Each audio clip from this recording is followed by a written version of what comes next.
హరి ఓం.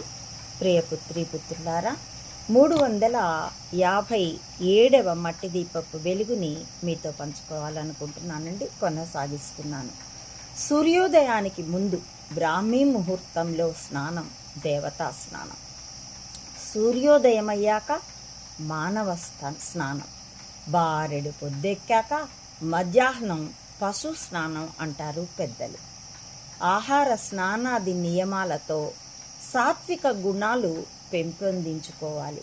తామస రజో గుణాలని దాటి సాత్విక గుణం అలవరుచుకుంటే గుణాతీత స్థితికి ప్రయాణించవచ్చు.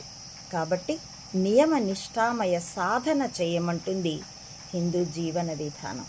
ఇదే హిందూ సనాతన ధర్మం ప్రపంచానికిచ్చే జ్ఞాన ప్రకాశం.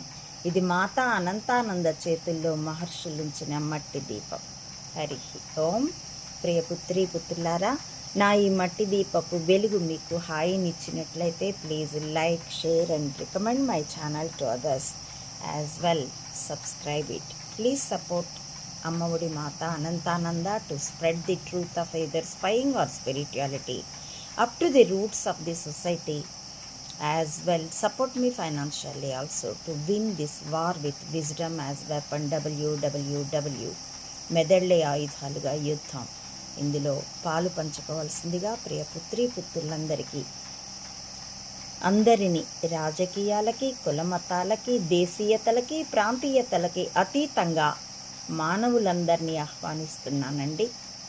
Thank you for watching.